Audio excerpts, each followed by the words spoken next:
Daddy eats love. Daddy eats love. Smart. Hello and welcome to Daddy Eats Last, where we discuss the challenges of being a man in modern society and whatever the hell that even means. I'm Kane, and joining me today to chat man stuff are Ryan and Maddie. Firstly, gents, how's the weekend? Good, mate. Really nice. I made it to 8 a.m. yoga this Saturday because I wasn't hungover as anything on Saturday morning. So that was nice. The joys of being child-free. So how does 8 a.m. yoga work? Like, what's the turnout like? It's actually really small. I found this $10 a session in South Bank, which is sort of Melbourne CBD Central, which is about half the price of everywhere else. It's at a community centre, and yeah, there's like 8 people that turn up, and it's a good reason to actually get out of bed, because I came back and TK was still in bed, so she got coffee in bed at 9:30 and everything like that. But it gets your day going, which is good. As you said, I don't have, whinging mouths or crying children to deal with on a Saturday morning. So Mate, it's easy. Make the most of it while you can. How long have you been doing the yoga That's what for? everyone says. Only a month. I've gotten back into it because few injuries with sport, and I did it a couple of years ago and had like an injury-free season. So I thought I'll get back into it. And you play hockey, yeah? Get amongst it. Yeah, so hockey on the weekends, obstacle racing throughout the year, and then indoor cricket throughout the year as well. So yeah, sort of lapping up the fact that there's no kids whilst I can do a heap of sport. Well, I can imagine the yoga, being that active, the yoga would help. And then obviously having a pretty busy work life as well. The yoga helps kind of keep you centered and things like that, I guess. Yeah, fair bit of that stuff. I've tried the whole meditation thing this year. That's been working an absolute gem. Yeah, I don't know whether that's really a guy's thing to focus on, but it's well. I can actually say I use an app which is called Calm, and I'm 458 days of meditation in a row at the moment. So it's one of those things, like I've got to that, like it's a fairly good streak. I don't really want to break the streak because I don't think I'd ever be able to crack it ever again. That's a tough streak. I kind of only do it Monday to Friday, but I use Timer, which is probably very similar, but really good application as well. Yeah, the yoga, it's a bit embarrassing because you're kind of there with 60-year-old women that are more flexible than you. So that I don't know whether that says more about them or me, but anyway. What about you, Matt?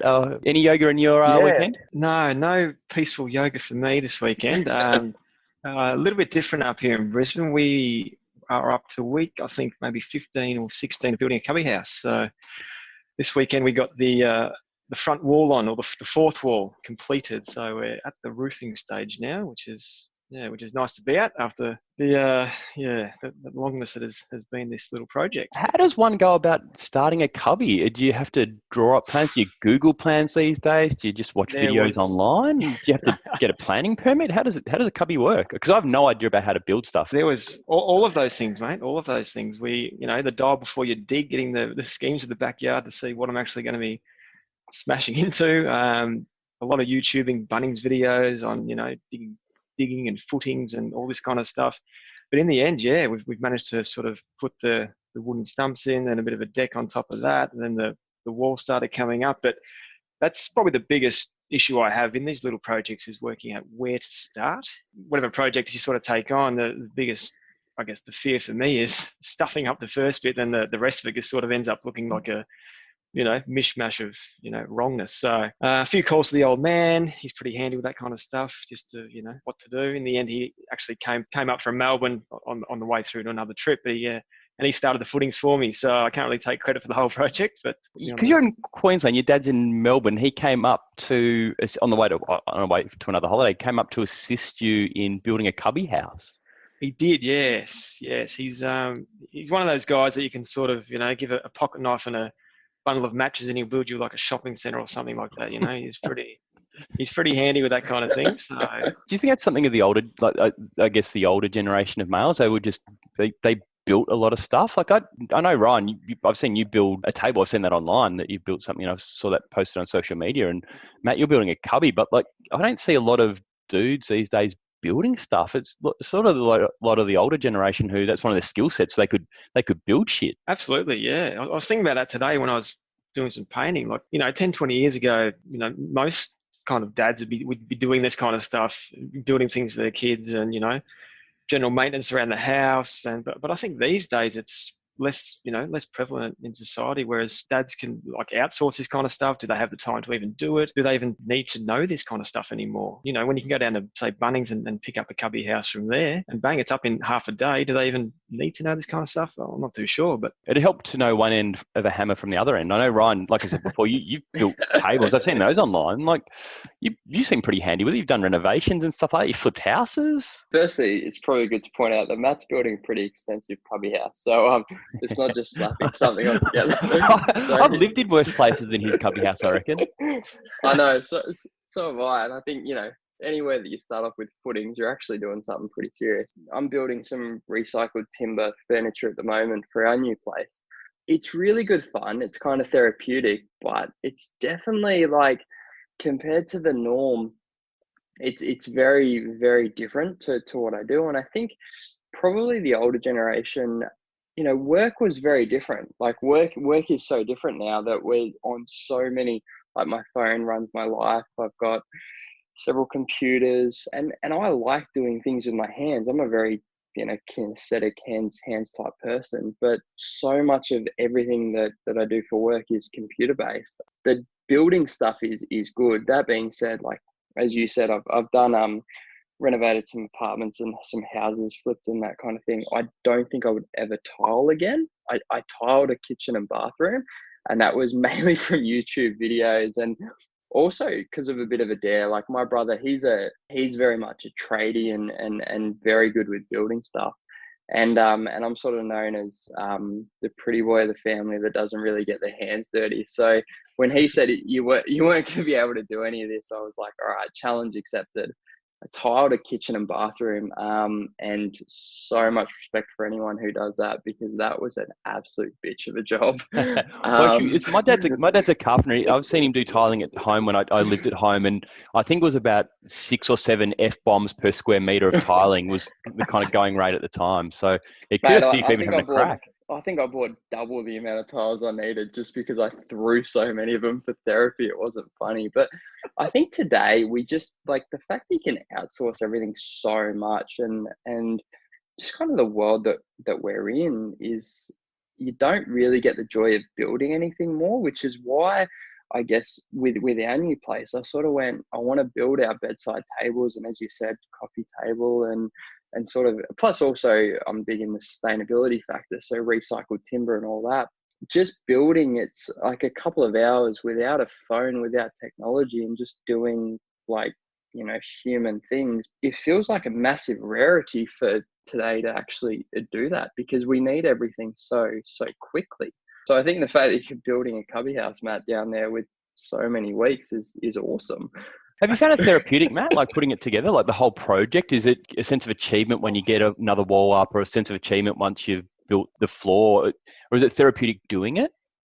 Yeah, look, it is. Once you do get that wall up, or, you take a step back and have a look and go, oh, okay, great, I made that. There's a bit of a sense of achievement. But before these projects kind of start, I've done a couple now within the house. You think about it and think, oh, do I really want to take on this project? And until you start getting immersed in it, you don't realise, how enjoyable it can be. But saying that, I think, Ryan, this really demonstrates, the difference between sort of kids and no kids. Whereas you enjoy to set aside some time and you find it therapeutic to sort of, make the furniture, which is fantastic. Whereas on the flip side of what we're doing up here is, over a whole weekend, you sort of really got to, knuckle down before the weekend starts. Okay, we've got a 3-4 hour window here. What can we get done? Rush to Bunnings, get what you need, get it done, because, you've got some kids' sports to play, or you've got a kid's birthday party to get to. And that's the frustrating bit, is trying to, schedule in the time to actually get some of the project done. And this is why it's taking, X amount of weeks to complete. Whereas I think if we had no kids or something, we'd be able to knock it up, within a weekend. But then why would you be doing it, I guess? Trying to fit it in between a busy schedule. When you build anything, or definitely when I build stuff, like when I renovated one of the places, like it was take 2 weeks off work and literally at the place 7 till 7 every day, working away. Now, if I had kids, there's no chance of doing that. But also just even building furniture and that, you're right. You really need to, you can't just go, I'll do half an hour here, I'll do 45 minutes there between, whatever it happens to be, or they're eating lunch or something. To build anything, you need a good couple of hours, which is probably why it's also so hard to do just in today's world, because everything's so fast moving, and sort of, if it's not done, instant gratifications, my generation type stuff, it's really hard to do. Like even, building the furniture, that you lock out 4 hours of just, all right, I'll do this, I'll have a beer, you don't have constant stimulation elsewhere. And trying to add kids into that would be an absolute nightmare, I can imagine. Yeah, that's the hard bit to even juggle doing anything, like even cleaning up a backyard or something like that, to try to find a couple of hours to pull the weeds out in the middle of what's winter now, but getting towards this sort of springtime, end of winter.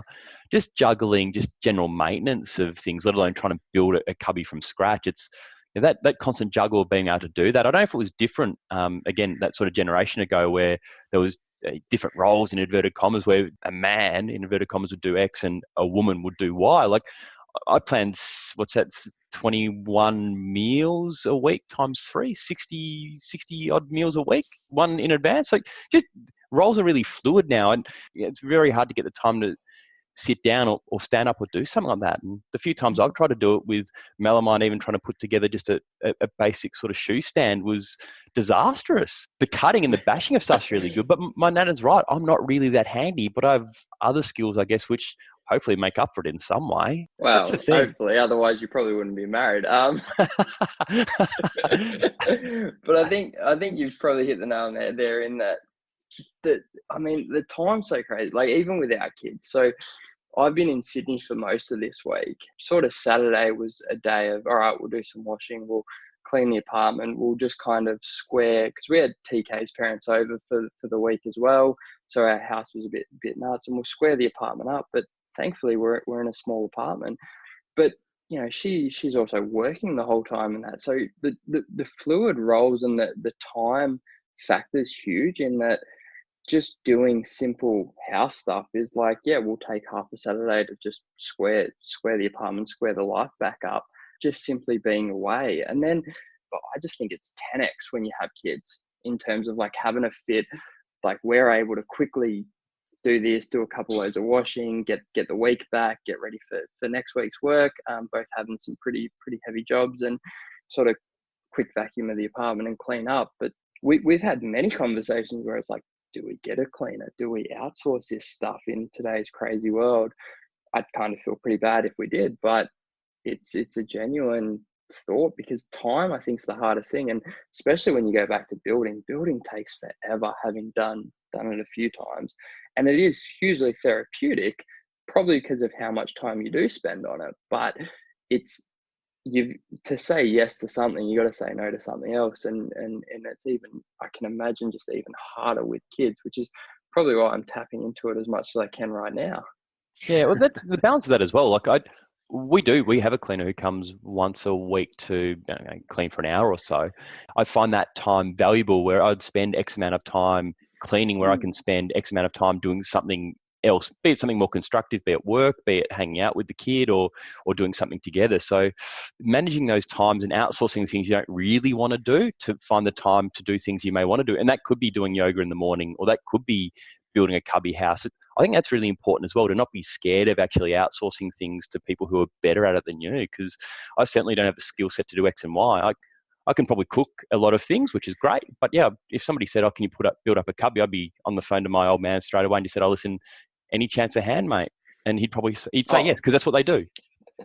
But see, clearly you don't have an ego, because I'd be like, I probably should build it myself. So I think there's that whole ego element that comes into it as well. Do you ever think that, Kane? Do you ever think, wonder if one day the little kid comes to me and says, Dad, can you build this for me? Will you ever think, maybe I should be able to? Or do you really need to know how to build these kind of things? I mean, you're good in other areas. Is there a need for it? Well, it's funny. Like I've grown up, and my dad was a carpenter, and my mum, because it was the generation, was a mum. She had a part-time job for a while, then we were at school, but when I was really little, she was a mum. So I grew up watching her cook stuff, and I grew up watching my dad build stuff. I think I've picked up a lot of the cooking stuff, but not so much of the building stuff for whatever reason that is. So it just happened to be, I probably have more interest in something which is a bit more practical on a day-to-day basis. To me, cooking is something which I need to do every day, where building is awesome. And the few times I do get to muck around with stuff, I enjoy it, but it's probably not as day-to-day practical for me to do. It's definitely different with guys now doing, like, I probably do half the cooking here as well, just in that relationship situation, or maybe I'll give credit where credit's due, probably a third versus 2/3. TK will be listening. But exactly. But I can do it. It's tough to pick up the practical things, but especially in today's world, where, I mean, honestly, why do you need to cook? There's Uber Eats. Why do you need to build something? There's Airtasker. I mean, that's the other thing is, if you're constantly outsourcing everything, which I think outsourcing is really good, but does that set a bad example to kids? I don't know, but I'm interested in your thoughts having kids. I think it could. I mean, you know, is the art of even changing a tyre, has that been lost with you know, ring up RACV or RACQ, whoever it might be? You know, do people need to be learning these things anymore? I grew up, I don't know about you boys, but I grew up in, you know, country Victoria, and out that way, a lot of the people around the area were either farmers or tradies, and they knew how to do, you know, all this kind of stuff, construction stuff. And, you know, the thought of, we'll use the cubby house as an example, the thought of going somewhere else and buy a prefabbed cubby house and just plonking it on the property was, you know, you wouldn't do that. That's embarrassing kind of thing. So I don't know whether that was sort of different for people who maybe grew up in the city or suburbia, but you know, you learn how to change tyres, you learn how to do all these kind of little tasks to get you through life. But these days, with so many, like you said, Ryan, with so many different options out there, is it even relevant anymore? I'm not too sure. What do you think about that? I don't know, but they had it on, I think it was the Bachelor. Not that I want to definitely turn this podcast into a Bachelor podcast. It was either that or maybe Men's Health, a competition or something. But they genuinely had changing a tyre was a task for these fellas to do, as part of like proving the manlyhood or something like that. So I don't know whether it's lost. It's definitely good to know how to do it, but how relevant is it compared to today's world, especially being a guy? Like, yes, I can change a tire, namely because for most of my adult life I drove a 99 Corolla that was a shitbox of a car. But like today with the new car and sort of everything today, and living in the city, I turn around and go, would I even bother, or would I just call RACV? I don't know. So it's a tough one. You know, the other thing is how do kids learn these things these days? Like everything seems to be self-served. You see kids in cafes looking at iPads all the time over breakfast and lunch and dinner and things like that. Like, where can they and where do they learn these sort of skills if these skills are important anyway? Like, I think it's good to be able to, like, obviously, you know, iron clothes, cook food, do some basic cleaning, at least know how to do them. And then if you want to choose to outsource them to do that. But where would kids learn a lot of these things these days? Like taught anywhere? No, it's only really through parents and family that anyone picks these up. Well, has Google replaced parenting? I mean, I learned how to tile by watching a video series on Google for 3 weeks before I started doing it. So I don't know. Well, like you said, kids are already on iPads by the time they're sort of a couple of years old. Will the future just be that Google looks after it, which is pretty scary, to be honest. But yeah, unless you're making an active effort to go, you know, then I think even you building the cubby house with your kids, Matty, is or building it in front of them is a pretty big statement in itself. Well, they don't sit there and help, mate. They just sort of run the other way. The thing with that is, like, kids learn by mimicking. So they'll see you do something and they'll mimic it, be it good mimicking, bad mimicking. They'll see you do that and they'll pick up bits and pieces from that. They'll go, okay, that's a hammer. This is what I do with a hammer. This is a saw. This is what I do with a saw. Well, the middle child now is, you know, she'll pick up the drill and start pressing the buttons, and, you know, she knows what a hammer is. And I'll say to her, can you pass the measuring tape? And, you know, it's good that they sort of see that, even though the wife in the background is saying, stop pressing that drill. You know, it's nice for them to sort of learn what's what, and, you know, and that kind of stuff. Even if they don't use it later on in life, it's just good for them to get involved, I think, and, you know that this is how things are built sometimes. Well, it's a good family Yeah, I activity mean- as well, cubby house building. Like it's I remember Santa Claus built our cubby house on Christmas Eve and it was magically up by Christmas morning. So Santa's pretty handy, but it's good that kids, it's a good family activity to actually build it together as well. I should have got his number actually, and he could have done it. I think you have to write to him every Christmas, Matthew. That's what I'm doing wrong. Yeah, okay. Matt, if you delay this long enough, you might even be able to write it off as a Christmas present. Just be like, look, Well, the that's cubby true, house yeah. is built. just extend it a 2020. bit longer. But I think that's a good point that you make there, because so the mate of mine that I'm building the furniture with, who's a chippy as well. We were in his warehouse, which is what we use, because obviously I'm not building recycled timber furniture in a high-rise apartment in Melbourne. So we're out in his warehouse, and I looked over at one of the boards, and it just looked like it had been hammered and nails everywhere and belted the crap out of it. And I was like, "What are you doing with this board?" And he turns around and he's got two boys, sort of 3 and 5, and he goes, "Oh, that's the kids' board." And it's literally just a couple of boards. They've got their own table, they've got their own tool set there, and they're just banging away and they're doing this. And he goes, "Yeah, it's good because I can pull them in on the weekend and dad can sort of do work whilst they're banging away and this kind of thing." And hey, at least they're learning how to use a hammer, whether they end up using it or not. It's sort of something there, and it's turned into a bit of a family activity, which is great. But yeah, it's sort of how do you integrate stuff as well? I think society's even helping in little ways for what you mentioned there, Ryan. You know, Bunnings you'll often see will have, kids workshops where they can learn the fundamentals about banging some nails in or, screwing a screw in or that kind of thing. So I think which is great so that they can actually go somewhere and learn these things. If, mum or dad doesn't have the capacity or isn't taking on any projects themselves, they still have an outlet where they can, learn these kind of things, which is nice.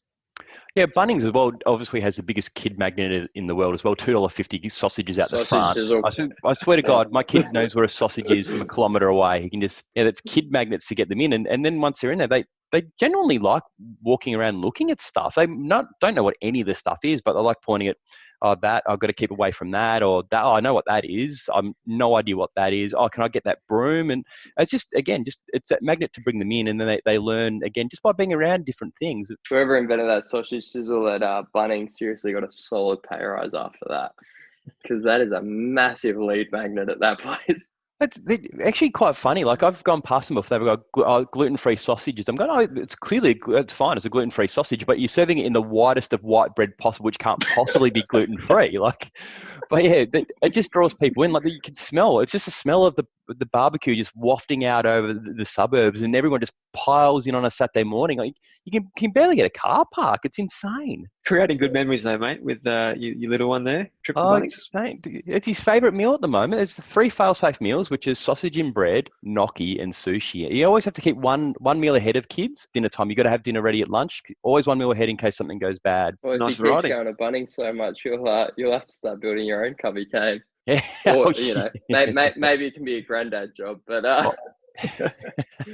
plenty of Bunnings trips. I'm already outsourcing lunch when I go there around lunchtime. So there's a $2.50 lunch buddy. I'm done. So yeah, I can kill 2 birds with 1 stone.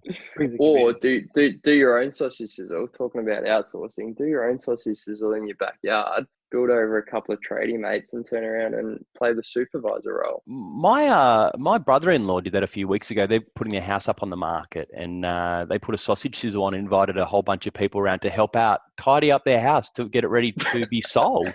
Genius. A little $2.50 sausage can go a long, long way towards building something or fixing something up. There's a lot of different ways to be a man. You can get there by doing it yourself, or just putting on a sausage and getting other people to do it for you.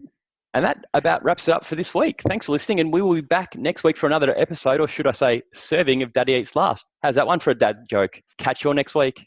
Bye-bye. Bye-bye.